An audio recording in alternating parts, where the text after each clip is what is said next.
Le chiffre d'affaires avec vous, Emmanuel. Bonne nouvelle, la croissance sera plus forte que prévu, donc les déficits publics moins importants.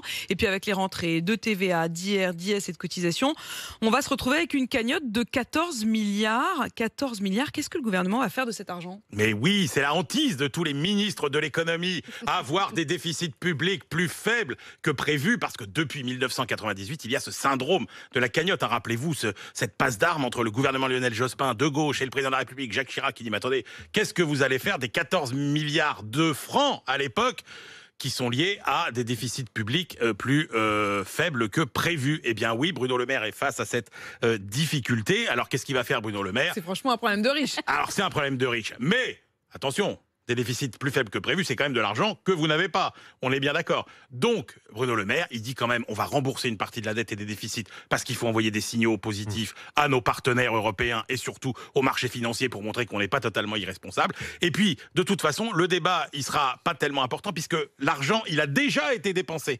Puisque 11 milliards d'euros ont déjà été dépensés durant l'été, puisque énormément de ministères ont obtenu des rallonges, la justice, l'écologie, l'éducation, tout ça hors coût de la crise sanitaire et hors plan de relance à 100 milliards d'euros. Et pour 2022, il y aura aussi des bonnes surprises? Mais oui, puisque les comptes publics ne devraient pas être déficitaires de 5,3% comme c'était prévu il y a encore quelques semaines, mais de 4,8%. Et là encore, une douzaine de milliards dans l'escarcelle. C'est peut-être ça qui donne des ailes aux propositions les plus folles des candidats à la présidentielle. Prenez Arnaud Montebourg, Marine Le Pen, qui veulent reprendre la main sur les autoroutes. Ça coûterait 45 milliards d'euros. Et alors, la dernière proposition en date, Anne Hidalgo, doublement des salaires des enseignants. Là, on est sur une facture d'au moins 40 milliards d'euros par an.